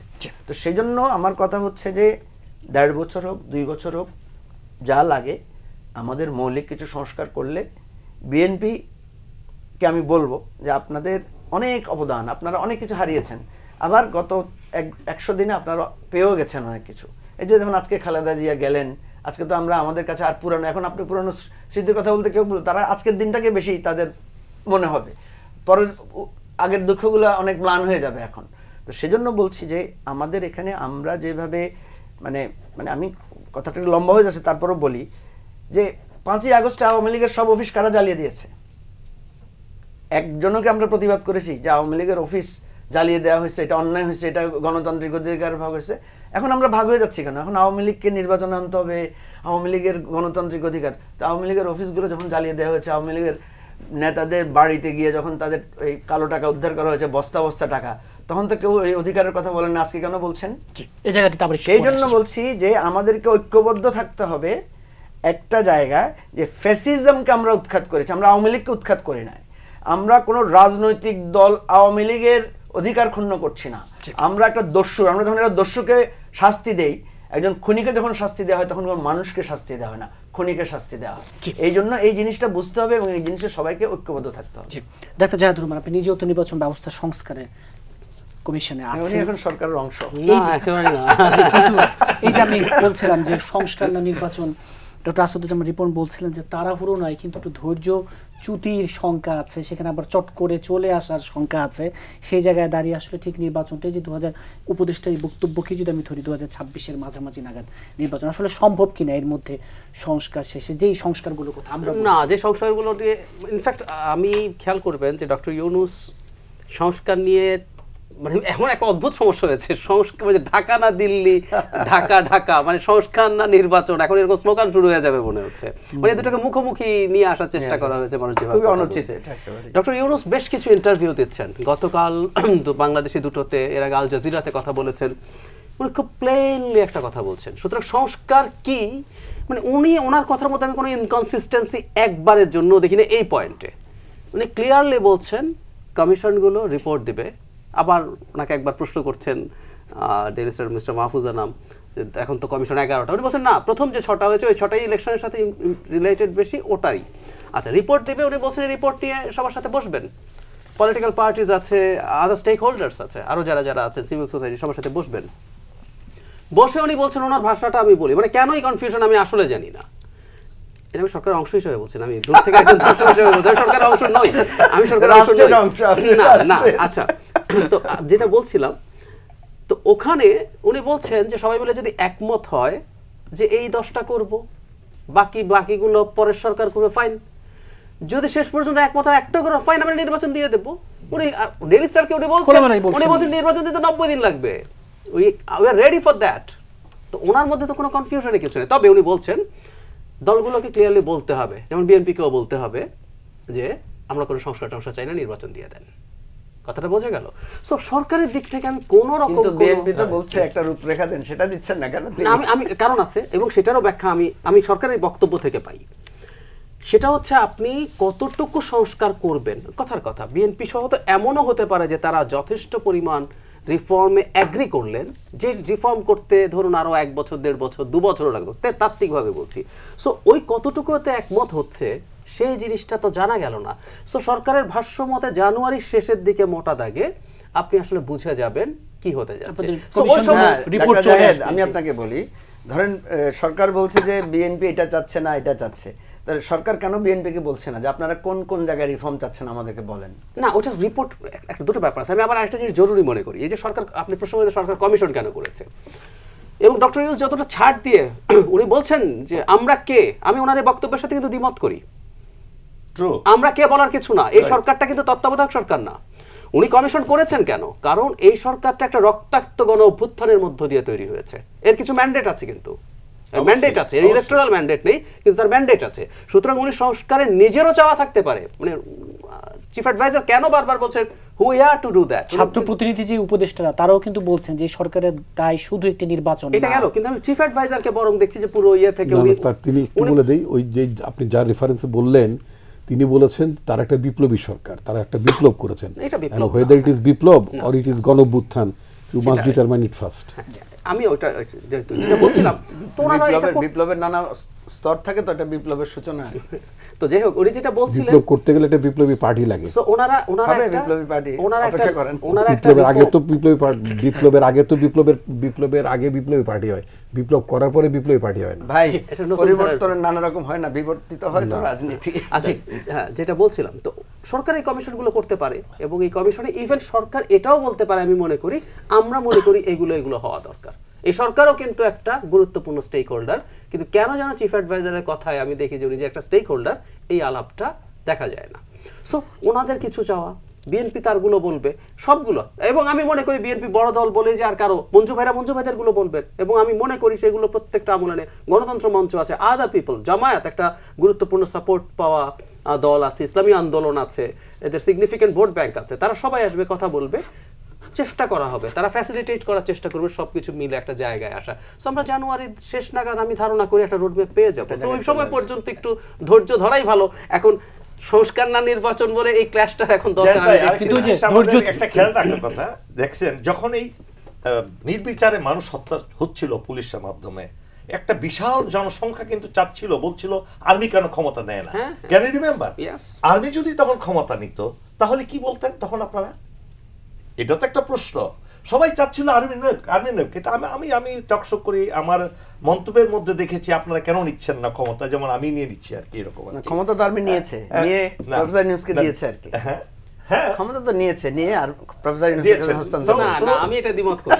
এটা 11 সাথে মৌলিক না, আমরা চরিত্রগত বিষয় বলছি না, আমরা যেটা বলছি যে প্রসেসগত পার্থক্য আছে। না, প্রসেস আমি ওটা আমি ফান করে বলছি। আমার কথা হচ্ছে যে কেন কেউ নেয় নাই বিষয়টা। আমার সেদিন আমি শুনলাম যে যখন ক্যান্টনমেন্টে আলোচনাটা হচ্ছিল, তখন কোনো একজন রাজনীতিবিদ, পরে তাকে চেনা যায়নি, কে নামটা বের হয় না, কেউ বলছে যে সেনাপ্রধানকে তো তখন বিভিন্ন রকম পরামর্শ দিচ্ছিলেন। একজন বলছে আপনি বলেন যে আপনি টেক ওভার করছেন, তখন অন্যরা বলছে নো, এই শব্দ ব্যবহার করা যাবে না। যাই হোক, বিষয়টা হচ্ছে যে এইটা সারা পৃথিবীতে এটা এক্সট্রাঅর্ডিনারি ঘটনা ঘটেছে, বাংলাদেশে যে ঘটনাটা ঘটেছে, এবং এটাকে আমরা তো বলি যে বিপ্লব বলেন, গণ অভ্যুত্থান বলেন, এক এক ফর্মে হতে পারে। যেই পরিবর্তনটা হয়েছে, সহজ কথা হচ্ছে জাহিদ ভাই যেটা বলেছেন যে নির্বাচন না সংস্কার, এটা নিয়ে আমি মুদ্রা কথা বিএনপির মধ্যে আমি ইনকনসিস্টেন্সি পাই নাই, কারণ বিএনপি কেও বারবার সংস্কার, বিএনপি বলে নাই যে সংস্কার বাদ দেন, ইলেকশন দিয়ে দেন। বিএনপি সংস্কারের প্রবক্তা, বিএনপি বারবারই বলছে যে একটা রোড ম্যাপ দেন। এখন এটা তো খুব কাছাকাছি ব্যাপার, রোড ম্যাপ আমি পরে দিব, এর বলছে রোড ম্যাপ এখনই দেন, এইটা যতটুকু পার্থক্য। আর দ্বিতীয় বিষয় হচ্ছে যে বিএনপিকে অধৈর্য কথাটা কিন্তু স্টাবলিশড হয়ে যাচ্ছে, এইটা বিএনপিকে বুঝতে হবে যে পারসেপশন পলিটিক্স ইজ দি মানে পারসেপশন, সব এই পারসেপশনটা তৈরি হচ্ছে সেটা ইউনূস সাহেব বললেন আওয়ামী লীগে যারা নিরপরাধ তারা নির্বাচনে অংশ নিতে পারবেন, এটা 21শে নভেম্বরের বক্তব্য। জি, টেলিগ্রাম টাইম ম্যাগাজিনকে তিনি বলেছেন। ওই যে ধৈর্যচ্যুতির সংখ্যাটা, আমি সংখ্যা না, আমি বিএনপি কতগুলো কথা বলে ফেলেছে, এগুলো আমি পাবলিক অপিনিয়ন থেকে বলছি। তারা বলছেন বিরাজনীতিকরণের চেষ্টা হচ্ছে কিনা, তারা বলছেন আবার 1-11 ভূত আসছে কিনা। সো ওনাদের তো আসলে একটা ব্যাড এক্সপেরিয়েন্স আছে। আমরা বিএনপির পর যদি দূর থেকেও বোঝার চেষ্টা করি যে বিএনপির মধ্যে তো কিছু ভীতির জায়গা ছিল। সুতরাং যখন একটা সরকার স্পেসিফিক কোনো টার্মের কথা বলছে না এবং নানান রকম আওয়াজ আছে, ধরুন আমি একটা উদাহরণ দিই, ছাত্ররা বলছে, আমি খেয়াল করলাম আজকে, আগে খেয়াল করি, মঞ্জু ভাইও রীতিমতো মনে হয় চায় যে বাংলাদেশের একটা নতুন করে বিপ্লবী সরকার হবে, মানে ধরুন ছাত্ররা চাইছে বিপ্লবী সরকার, প্রক্লেমেশন অফ সেকেন্ড রিপাবলিক, নতুন কনস্টিটিউশন লেখা, কনস্টিটিউয়েন্ট অ্যাসেম্বলি, আপনি খেয়াল করেন এগুলো সব একত্র করেন। জাহিদ ভাই একটু আপনাকে মানে না আপনাকে আমি একটু যোগ করে দিই, প্রক্লেমেশন অফ সেকেন্ড রিপাবলিক যদি এটা যদি রিপাবলিকের ধারণা যদি হয় তাহলে রিপাবলিক তো সেকেন্ড রিপাবলিক ছিল 75 সালের 7 নভেম্বর। একদলীয় শাসন ব্যবস্থার পর থেকে আপনার বহুদলীয় শাসন ব্যবস্থার দিকে মোড় নিল, আল্লাহর প্রতি সার্বভৌমতা আস্থা স্থাপন করার কথা আসলো, এই যে মৌলিক যে চেঞ্জেসগুলো আসলো যেগুলো আমরা দীর্ঘদিন ফলো করলাম, যদি এত রিপাবলিকের কনসেপ্ট যদি আসে দেন ওটা তো ছিল সেকেন্ড রিপাবলিক। ঠিক আছে, এটা যদি থার্ড হয়, আপনি থার্ড বলেন, সমস্যা যেটা হচ্ছে সেকেন্ড রিপাবলিক বাদ দেন। আপনি যদি এটা জান, একটা কনস্টিটিউয়েন্ট অ্যাসেম্বলি পৃথিবীতে 2, 3, 4, 5 বছর ধরে কনস্টিটিউশন লেখার হিস্ট্রি আছে, 6 বছরের হিস্ট্রি আছে। এখন তার মানে আপনি যে রোডম্যাপ কিন্তু ছাত্ররা একটা দিয়ে দিচ্ছে, সেটা 5, 7, 10 বছরও হতে পারে। আমি ধারণা করি যে বিএনপি এগুলো দেখে এবং ভয় পাওয়া অস্বাভাবিক না, এবং তার হিসাব কিন্তু তার মতো। ধরুন আমি খোলাখুলি নাম বলি, জামায়াত বলছে যে আগে সংস্কার করতে হবে, সবাইকে মাফ করে দিচ্ছে না, সেটা সংস্কার করতে হবে প্রচুর, তারপর নির্বাচন। এখন প্রত্যেক দলের কিন্তু রাজনৈতিক হিসেব নিকেশ আলাদা। জামায়াত অত্যন্ত অপ্রেস ছিল, সত্য, বিএনপিও ছিল, জামায়াত তো অফিসও খুলতে পারে নাই। জামায়াত যদি সংস্কার বেশি হয়, সময় পায়, তারা তাদের দল গোছাতে পারেন, তারা জোট করার চেষ্টা করছেন অন্য ইসলামিক দলের, তাদের জন্য ভালো। বিএনপি চিন্তা করছে আমার নির্বাচন যদি এখন হয় আমি এখনই তো ক্ষমতায় যাই, বরং ওনারা এখনো চুপ আছেন, ওনারা রাস্তায় নেমে যান নাই নির্বাচনের জন্য, এটাও তো একটা ব্যাপার। সো বিএনপি অধৈর্য যদি হয়ে থাকে, এই ধরনের কিছু আলামত মাঠে আছে, এইটার যৌক্তিক কারণ আছে বলে আমার মনে হয়। জি, কর্নেল অফশপত এম এ হক, এই যে নির্বাচনে আলাপ হচ্ছে, ঠিক তখন নতুন নির্বাচন কমিশন গঠিত হয়েছে, নতুন যিনি সিইসি হয়েছেন তিনি বলছেন মানুষ যেন পছন্দের প্রার্থীকে ভোট দিতে পারে সর্বোচ্চ চেষ্টা করা হবে। এই যে আগের 3টা বাজে রকমের নির্বাচনের অভিজ্ঞতা, তারপরে যে নতুন দায়িত্ব, নতুন নির্বাচন, গ্রহণযোগ্য নির্বাচনের চ্যালেঞ্জ, আমি খুব আশাবাদী এই ব্যাপারটা, কারণ একটা এই নির্বাচন কমিশন সংস্কারের ব্যাপারে বেশ কিছু ভালো লোককে সংযুক্ত করা হয়েছে, তার মধ্যে একজন এখানে আছেন আমাদের সাথে, এবং বদিউল আলম মজুমদার অত্যন্ত প্রাজ্ঞ বিজ্ঞ একজন ব্যক্তিত্ব, দেশপ্রেমিক মানুষ, বিজ্ঞ এবং বিশাল অভিজ্ঞতা নিয়ে উনি কাজ করছেন। এবং আজকে আপনারা দেখেছেন একটা নির্বাচন কমিশনও গঠন করা হয়েছে। যাদেরকে নিয়ে গঠন করা হয়েছে আমি তাদের দেখে আমি খুব আশাবাদী হয়েছি। আমি সামরিক বাহিনীর একজন অফিসার হিসেবে আমার যে সহকর্মীকে এখানে নেওয়া হয়েছে তিনি হলেন ব্রিগেডিয়ার জেনারেল আবুল ফজল মোহাম্মদ সানাউল্লাহ, অত্যন্ত যোগ্য একজন অফিসার। আমি 9ম বিএমএ লং কোর্স, উনি হলেন 18 বিএমএ লং কোর্স, আর এই 18তম বিএমএ লং কোর্স, অর্থাৎ 4.5 বছর আমার থেকে বয়সে ছোট। তিনি 18 লং কোর্সের sword of honour, best cadet. শুধু এখানেই শেষ নয়, উনি যতগুলো প্রশিক্ষণ করেছেন দেশে বিদেশে, সর্বোচ্চ ডিগ্রিধারী একজন অফিসার। উনি একজন সৎ ভালো একজন অফিসার বলে তাকে হাসিনা পদোন্নতি দেয়নি, তাকে প্রমোশন দেয়নি। সে তার আরো অনেক, যে সবাইকে যে বঞ্চিত করা হয়েছে তা না, but he was abruptly thrown away. উনি পাকিস্তানের ডিএ হিসেবে তাকে ওখানে পোস্টিং করা হয়, ডিফেন্স অ্যাটাচি হিসাবে, এবং সেখান থেকে আসার পরে তিনি অবসর গ্রহণ করেন। এই যে একজন যোগ্য অফিসারকে আমাদের সামরিক বাহিনী থেকে বেছে তাকে এই নির্বাচন কমিশনে দেওয়া হয়েছে, এটা একটা ভালো লক্ষণ। এর আগে কিন্তু এরকম বেছে একটা পেশাগতভাবে দক্ষ এবং মেধাবী অফিসারকে কখনো দেওয়া হয়নি। আমি তার মানে আগেরদেরকে আন্ডারমাইন করছি না। আগেরগুলো হয়েছিল আমি তুমি মামা, মানে এই ছাড়া আর বাংলাদেশে কোনো লোক নেই, এই ধরনের হয়েছে। কিন্তু এবার আমাদের সামরিক বাহিনী থেকে এমন একজন চৌকস অফিসারকে দেওয়া হয়েছে এবং ওনার সাথে উনি এবং আরো যারা আছেন প্রধান নির্বাচন কমিশনার থেকে শুরু করে সবাই খুবই দেশপ্রেমিক বলে মনে হয় এবং তারা যোগ্য বলে তারা ভালো সিদ্ধান্ত নেওয়ার সক্ষমতা তাদের আছে। এবং রাজনৈতিক দলগুলো যে ব্যাপারটা পছন্দ করবে না, রাজনৈতিক দলগুলো বাংলাদেশে আসলে তাদের চরিত্র নষ্ট হয়ে গেছে দীর্ঘ পরিক্রমায়। সন্ত্রাসী লোকদেরকে নির্বাচিত করার জন্য তাদের অর্থ করি দিয়ে হাজার হাজার টাকা অবৈধভাবে অর্জন করার পরে তার যারা আছে, যাদের টাকা পয়সার জোর আছে, তাদেরকে আমরা নমিনেশন দিই এবং নমিনেশন নাকি কিনতে হয় বাংলাদেশে। এখানে নির্বাচন কমিশন কি সংস্কার করবে আপনি বলেন? নির্বাচন কমিশনকে লিখতে পারে যে আপনারা নমিনেশন দেওয়ার আগে 3 কোটি টাকা নেবেন, 5 কোটি টাকা নেবেন, 10 কোটি টাকা নেবেন, এটা কি আনা যায়? এখন হলো নির্বাচন এই যারা করবেন রাজনৈতিক দলগুলোর এখন দায়িত্ব হবে, রিপন ভাইদের দায়িত্ব হবে যে আমাদের দল থেকে আমরা কোনো কুৎসিত লোককে আমরা নমিনেশন দেব না। আইন প্রণেতা হিসেবে যে যোগ্যতা থাকার প্রয়োজন, আপনি অফিসের একজন পিয়ন নেন, আপনার যাকে ক্লিনার নেন তারও আপনি যোগ্যতা দেন যে তার এই যোগ্যতা থাকতে 8ম শ্রেণী পাস থাকতে হবে, মেট্রিক পাস থাকতে হবে, সুস্থ থাকতে হবে, তার অসুখ থাকা যাবে না, লম্বা 6 ফিট হইতে হবে। আপনি একজন আইন প্রণেতা নিয়োগ করছেন নির্বাচনে অংশগ্রহণ করার জন্য, সেখানে যদি একজন দুর্নীতিবাজ যে বিনা পরিশ্রমে হাজার হাজার কোটি টাকা ব্যাংক ডাকাতি করে, ব্যাংক থেকে চুরি করে, মানুষের অধিকার অক্ষুণ্ণ করে অর্জন করে থাকে, তাকে আপনি নমিনেশন দিচ্ছেন, তাহলে এই নমিনেশন দিয়ে আপনি কি আউটপুট পাবেন? এই যে কিছুক্ষণ আগে যেটা বললেন 300 আইন প্রণেতা বাংলাদেশে, যেদিন 300 আইন প্রণেতা সৎ এবং যোগ্য হিসাবে আমরা নির্বাচিত করতে পারবো, এরপর আর বাংলাদেশকে পিছনে তাকাতে হবে না। কেন আজকে আমরা এগুলো করছি? ক্ষমতাকে টিকিয়ে রাখার জন্য, কর্তৃত্ব প্রতিষ্ঠা করার জন্য। আজকে মন্ত্রী দেশ চালাচ্ছে না, চালাচ্ছে আমলা। আসাদুজ্জামান স্বরাষ্ট্র মন্ত্রণালয় চালাচ্ছে না, চালাচ্ছে বেনজির। এই যে আমাদের দুর্বলতা রাজনীতিবিদদের, এই দুর্বলতা থেকে কাটিয়ে উঠতে না পারলে এই দেশ কখনো শান্তি হবে না। আরেকটা জিনিস বলি, নির্বাচন কমিশন যত ভালোই হোক না কেন, তারা তো নির্বাচনটা এজেন্স করবে। আমি অনেক সময় আমার টক শোতে বলে থাকি, নির্বাচন কমিশনটা হলো একটা স্টেশনারি শপ, অর্থাৎ 5 জন নির্বাচন কমিশনার, তারা অধীনে একটা সচিবালয় আছে, তারা কি নির্বাচন পরিচালনা করে না।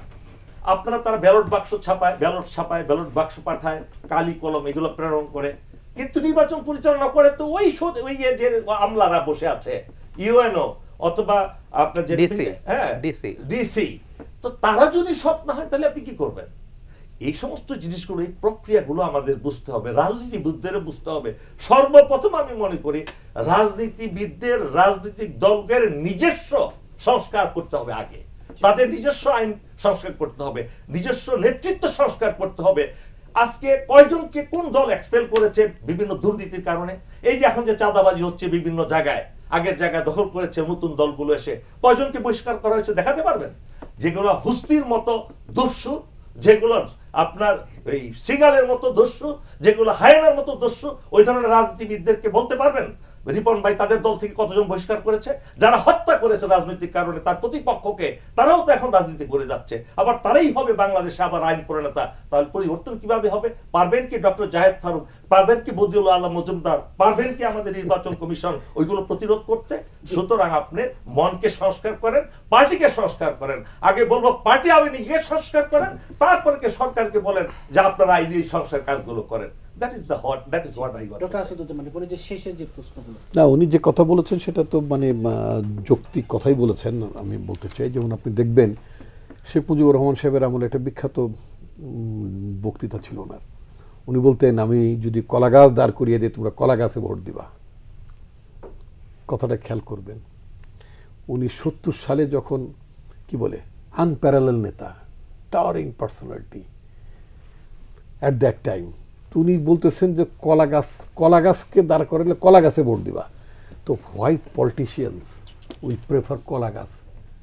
আপনার সেগুন গাছ, বারবাটিক গাছ, এত দামি দামি গাছ থাকা অবস্থায় কলা গাছ কেন প্রেফার করেন? তাই না? Very interesting. আপনার ভালো লোকজন, আপনি যেটা বলছেন যে আপনার আপনি আপনার যে আকাঙ্ক্ষার কথা বলে নাগরিক আপনি আকাঙ্ক্ষা করতে পারেন। ইনফ্যাক্ট আমি যে শুরুতে যে কথাটা বলছিলাম যে ভালো রাজনীতি না থাকলে সেখানে কলা গাছের আবাদ হবে, এটা আমি বলতে চাই। আপনি যে এখানে এক মানে রাষ্ট্রের ভবিষ্যৎ সংস্কার জন্য নির্বাচন ক্ষেত্রে মানে সংস্কার দায়িত্বে উনি একজন অন্যতম মানে ব্যক্তি আছেন, ওনাকে সামনে রেখে কথাটা বলতে চাই। আমাদের দেশে উপজেলা পরিষদের চেয়ারম্যান কোনো পাশ ছাড়া লোকও হয়েছে, এতে কোনো সন্দেহ নাই। ওইখানে যিনি দায়িত্বপ্রাপ্ত আছেন তিনি মানে অর্থাৎ ইউএনও যিনি, তিনি একজন মানে আপনার সরকারের প্রথম শ্রেণী কর্মকর্তা, একজন কি বলে সিনিয়র অ্যাসিস্ট্যান্ট সেক্রেটারি র্যাঙ্কের লোক। ওই পরিষদে অনেকগুলো সরকারি কর্মকর্তা, বিসিএস এর, কৃষি বলেন, মৎস্য বলেন, নানান খাতের নানান ক্যাডারের লোকজন আছেন। ইট ইজ ভেরি ডিফিকাল্ট, মানে মনস্তাত্ত্বিকভাবে সমস্যা হয় যখন চেয়ারম্যান সাহেব যখন বকলম হন, অশিক্ষিত হন, বা একটা অন্যরকম মানে হারমাত ক্যারেক্টারের লোকজন যদি হন। উনি এলাকায় যান না, উনি হলেন শুক্রবারের চেয়ারম্যান। শুক্রবারের চেয়ারম্যান মানে হচ্ছে শুক্রবার দিন যান, একটু মানে মজমা টজমা করে আসেন, খাওয়া দাওয়া করেন, এলাকায় বড় লোক মানুষ করে আসেন। আমরা কি এরকম শুক্রবারের চেয়ারম্যান চাই কিনা? এখানে একটা বড় মাপের পরিবর্তন দরকার। আমাদের চেয়ারম্যান দরকার, কারণ বিষয়টা হচ্ছে উপজেলা পরিষদ, সবাইকে নিয়ে একটা পরিষদ। তো উপজেলা পরিষদের চেয়ারম্যান 5 days a week তাকে অফিস করতে হবে, এটা কোনো মানে ফুটানির বিষয় না। আচ্ছা, ইউনিয়ন পরিষদ চেয়ারম্যান উনি শুক্রবারের চেয়ারম্যান, কখনো 15 দিনের চেয়ারম্যান আসেন। ওনার ওই পরিষদের সেক্রেটারি যে মানে আপনার জন্ম নিবন্ধন বা কি নানান কাগজপত্র থাকে, চেয়ারম্যান যখন সইঠই লাগে এরকম সইঠই করে দেন, মানে পরখ করারও কোনো সময় পায় না। দেখা গেলো যে অনেক মামলা মোকদ্দমা আছে। সংসদ সদস্য আমরা বাংলায় ওনারা যারা মানে টকশো উপস্থাপন, ওনারা মানে ফুলায় ফাঁপায় তাদেরকে একটা পাম ঠাম দিয়ে এমনভাবে বলতেন আইন প্রণেতা, ল মেকার। আসলে বাংলাদেশে এই পর্যন্ত কয়েক হাজার লোক, মানে যদি আমি বলি কয়েক হাজার লোক মোটামুটি সংসদ সদস্য আছে, এদের মধ্যে একজনও কি বাংলাদেশে এতগুলো যে আইন হয়েছে, এতগুলো সংসদ হয়েছে, একজনও লোক কি একটা আইন প্রণয়ন করেছে? নান, কেউ না। ওই যে লেজিসলেটিভ উইং থেকে যে ড্রাফটটা হয়, একটা ড্রাফটিং উইং আছে, তারপরে এরা শুধু হাজয়যুক্ত করে আর না হাজয়যুক্ত করার চেষ্টা করে, এই তো কাজটা, তাই না? তাহলে এখন কথা আমার বক্তব্য হচ্ছে যে ওনাকে সামনে রেখে কথাগুলো বলতে চাচ্ছি, সেপারেটলি বলতে পারলে আর একটু ভালো হতো। সেটা হচ্ছে যে আমাদের এমপি সাহেবরা, আমি নাম উল্লেখ করতে চাই না, দেখুন বিরাট গ্রুপ অফ ইন্ডাস্ট্রিজের চেয়ারম্যান মালিক, ওনার একটা লাগে মনে করেন আব্দুল করিম, কথার কথা আমি সরি আব্দুল করিম নামে কেউ যদি থেকে থাকেন আমি আপনাকে উদ্দেশ্য করে বলি। আপনি কিন্তু বর্ণবাদী একটা কথা বলছেন যে কালো মোবাইল, মানে কালো মোবাইল আর সাদা মোবাইল, আপনি গোলাপি ধরে নেন, এটা বর্ণবাদী কথা। আপনি গোলাপের প্রতি আপনার কোনো আকর্ষণ আছে বুঝে নিচ্ছি, আপনি গোলাপি মোবাইল ধরে নেন। এখন আপনি ধরেন এই যে এমপি যারা হতেন তারা কোনদিন আইন প্রণয়ন করেন নাই। আবার বড় বড় ব্যবসায়ীরা পলিটিক্সে ইন্টারেস্টেড হয় কেন? কারণ হচ্ছে যে তার তো তদবির আছে, তার নানান রকম ফাইল ছুটাইতে হয়। এখন আব্দুল করিম যিনি আছেন তিনি লেখেন সংসদ সদস্য, একটা কনস্টিটিউশনের নাম ঠাম দেন, তারপর লেখেন গ্রুপ অফ চেয়ারম্যান লেখেন থাকেন। এখন সচিবের কাছে উনি অনেক বড় পদের লোক, কারণ সংসদ সদস্য তো, আবার কোনো কমিটিরও কিছু একটা হয়ে দিতে পারেন, থাকতেও পারেন। আমার একটা প্রস্তাব হচ্ছে এটা যে বাংলাদেশের ভবিষ্যতে যারা এমপি হবেন তাদের কোয়ালিফিকেশন ডিসকোয়ালিফিকেশনের বেলায় এটা থাকা উচিত সকল প্রকার পেশা, অন্য সকল কাজকর্ম থেকে বিযুক্ত থেকে। ওই যে সরকার এখন নানান লোকজনকে নিয়োগ করে না, উপদেষ্টা বলা থাকে, সকল কিন্তু বিযুক্ত হয়ে তাকে দায়িত্ব পালন করতে হবে। এমপি তো একটা full time job, MP is not a part time job. দেখা গেল তুমি হাইকোর্টে ওকালতি করবে, অধিবেশন শেষ আইসা ওখানে ওকালতে ইয়োর অনার করবে, ওই যে তাপসের সরকারি দলের এমপি হলে তো মানে দাঁড়াইলেই জামিন। এই জন্য যাতে এখানে প্রভাব সৃষ্টি না করতে পারে কোনো আইনজীবী, কোনো ডাক্তার, মানে সংসদ একেবারে ডাক্তার সাহেব উনি তো বলছেন উনি প্র্যাকটিস করেন না, কেউ কথা বলতে পারবেন, মানে অন্য কাজে দিতে পারেন, তার এমপিগিরি করতে হবে। এইটা যদি পোষায় তাহলে এমপিগিরি করেন, আর না পোষাইলে আপনি যেটা করছেন সেটাই করেন, ভালো কথা। সেক্ষেত্রে আমার বক্তব্য হচ্ছে এমপিদের বেতন ভাতা জাস্ট ডাবল করে দিতে হবে। ইন্ডিয়াতে আছে যদি আপনি এমপি যদি না থাকেন, হেরে যান, মানে অর্থাৎ এমপি নাই, আপনি 25,000 রুপির একটা পেনশন পাবেন। ইয়েস, আপনি এখানে বাংলাদেশের পেনশনের ব্যবস্থা করে দেন। আপনি এখানে তাদের যেভাবে টাকা অর্জন করছে বাইরে আপনি কোর্সের সাথে ওই গ্রুপ ইউনুস সাহেব তো বলছে যে আওয়ামী লীগ আমাদের বলছে যে যাদের কোনো অপরাধ নাই তারা করতে পারবে। আচ্ছা, এখন কথা হচ্ছে যে আপনার ব্যাপক সংস্কার দরকার।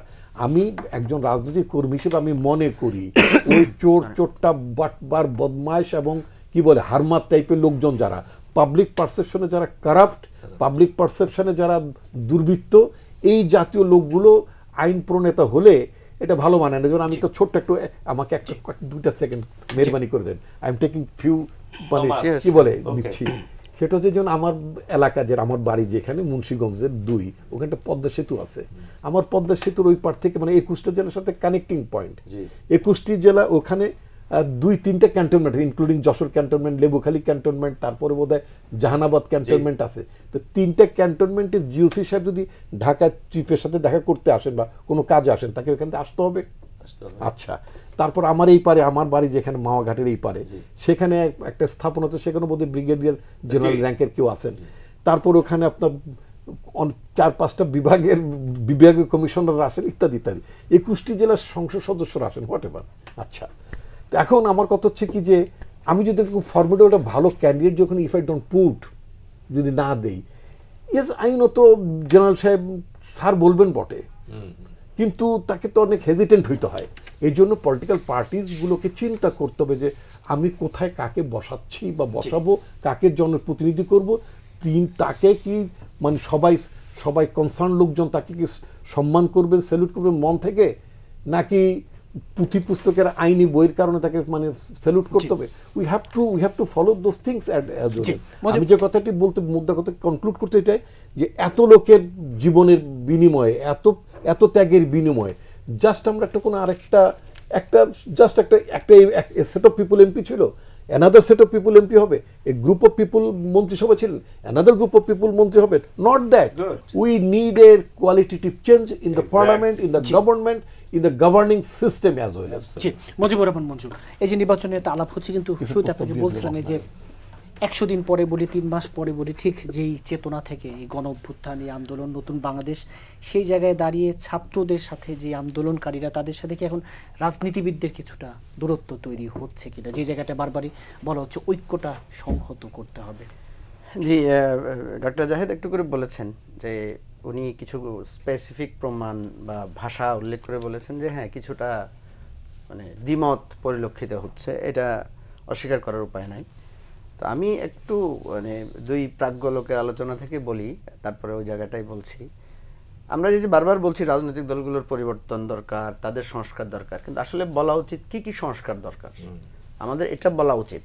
মানে এমনি কথাগুলো গতানুগতিক হয়ে যায়। কিছুটা রিপন ভাই বলেছেন, তো আমার কয়েকটা স্পেসিফিক প্রস্তাব আছে। আমি বলি যে আমি বলি যে আমরা যে একটা জায়গায় একমত হয়েছি যে প্রধানমন্ত্রী 2 টার্মের বেশি থাকতে পারবেন না, তাহলে হোয়াই নট পার্টির প্রধান, পার্টির মহাসচিব, উনিও 2 টার্ম 3 টার্মের বেশি থাকতে পারবেন না। এটা পার্টিতে আমরা কেন ইনক্লুড করতে পারি না? এটা করা যেতে পারে। 2 নম্বর হচ্ছে এমপিরাও 2 বারের বেশি থাকতে পারবেন না, উপজেলা চেয়ারম্যানও 2 বারের বেশি থাকতে পারবেন না। একটু ভাই মঞ্জু ভাই, এটা আপনার প্রাজ্ঞতার ব্যাপার থাকে। আপনি মার্কিন যুক্তরাষ্ট্রে 7 বার 8 বারও আপনার সিনেটে থাকে, ওটা না বার্নি স্যান্ডার্স এবারও হয়েছে, বার্নি স্যান্ডার্স এবারও হয়েছে। আমি যেটা বলছি প্রাজ্ঞতার বিষয়টা আপনি আনেন, অসুবিধা নাই, কিন্তু আমরা কি দেখতে পাচ্ছি? আমরা দেখতে পাচ্ছি বাংলাদেশে এই যে পরিবারতান্ত্রিক রাজনীতিটা শুরু হচ্ছে কেন?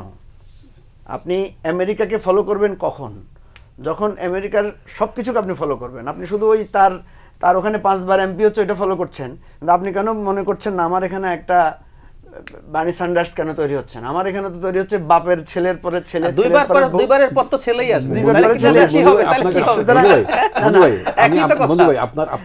আমি আমার প্রস্তাবটা দিয়ে শেষ করি। আপনার এটার সাথে যুক্ত করে দেয়, যেমন আপনি বলছেন আমেরিকার ওইটা পছন্দ করলে আপনি আমাদের এই দেশে কেন করেন না, ওইটা করেন। ইয়েস, যেমন দেখবেন আপনার আমেরিকায় লেখা আছে ইন গড উই ট্রাস্ট, 5 পয়সার মতো নাই। ওই আমরা বাংলাদেশে আমাদের নেতা জিয়াউর রহমান, আমাদের পার্টির 25, তিনি বললেন যে আল্লাহ সার্বভৌমত্ব বিশ্বাস, দ্যাট ইজ না, এমনি তো আপনি পাচ্ছেন না। আমাদের দেশে যেটা হচ্ছে একদল ক্ষমতা আসার পরের বছর তো আপনার এমপি জেলে চলে যাচ্ছে, সে তো আর ইলেকশনই করতে পারছে না। আমি যেটা বলছি জাতীয় ঐক্যের জায়গাটা, আমি যেটা বলছি যে এই যাই হোক, মানে আমি বলছি দলের মহাসচিব চেয়ারম্যানকে আমরা 2 বার করতে পারি, এরপরে প্রাইমারি ইলেকশন সিস্টেম চালু করতে পারি, যে আপনার Yes. কনস্টিটিউয়েন্সিতে দলের একটা প্রাইমারি ইলেকশন হবে, সেখান থেকে কনস্টিটিউয়েন্সিতে হতে পারে। এগুলো আমাদের প্রস্তাব, এগুলো আমরা বিবেচনা করতে পারি। এখন প্রসঙ্গ হচ্ছে যে ছাত্রদের সাথে ছোট্ট করে রাজনৈতিক দলগুলোর কি নিয়ে বিভেদ হচ্ছে। ছাত্রদের মধ্যে একটা স্বপ্ন আছে, প্রত্যাশা আছে। এখন এই স্বপ্ন এবং প্রত্যাশার কথাকে আমরা যখন অবহেলা করি, যেমন আমাকে অনেকেই বলেন যে ছাত্ররা কি বোঝে, ছাত্রদের এটা নিয়ে কথা বলার কি দরকার। তো যখন ছাত্ররা যখন ঢাকার শাটডাউন করতে বলছে, যখন ঢাকা ঘেরাওর কথা বলছে, তখন তো এই প্রশ্ন করেন নাই যে তুমি ইউনিভার্সিটিতে পড়ো, তুমি মেয়ার ঢাকা অচল করে দেয়ার কে। সে যখন শাটডাউন করতে বলছে, তখন তো সবাই গিয়ে আমরা সাপোর্ট দিয়েছি। তারা যখন বলেছে যে রেমিটেন্স ব্লক করেন, তখন তো সবাই আমরা বলেছি রেমিটেন্স ব্লক করো। এই জন্য আমি যেটা বলছি যে এই জিনিসগুলো হয় আমরা হঠাৎ করে একটা করে ফেলি। ওরা যেহেতু সামনে এসেছে, ওরা যেহেতু এসে গোলটা দিয়েছে, আমরা গোলটা দিতে পারি না, আমরা খেলা এগিয়ে দিয়েছি সবাই মিলে। সুতরাং এখানে আমি মনে করি জাহেদ ভাইয়ের কথার সাথে আমি একমত হয়ে বলছি যে এই দ্বিমতগুলোকে আমরা কিন্তু একটা এডিকেট করতে পারি, এই দ্বিমতের জায়গাগুলোকে আমরা একমত করতে পারি। এবং আমি মনে করি যে আসলে জায়গায় কোনো দ্বিমত নাই। সংস্কার সবাই চাই, একটা গণতান্ত্রিক রাষ্ট্র চাই, বাংলাদেশটা পরিবর্তন হোক সেটা চাই, কিন্তু কিভাবে চাই সেটাতে আমাদেরকে একমত থাকতে হবে। আমরা চাই, কিন্তু যখন করতে যাই তখন দ্বিমত করলে তো হবে। ডাক্তার জাহেদুর রহমান, এই যে 100 দিন সেই জায়গায় দাঁড়িয়ে আমরা উপদেষ্টা মাহফুজ আলমের স্ট্যাটাস, সেটা নিয়ে আপনার একটি দীর্ঘ ভিডিও দেখেছি। ওই জায়গায় দাঁড়িয়ে যে বিরোধের জায়গাটিতে দূর করে আমি আসবো ওই জায়গায়, তার আগে এখানে কয়েকটা ইস্যু আসছে, একটু ছোট ছোট করে অ্যাড্রেস করি।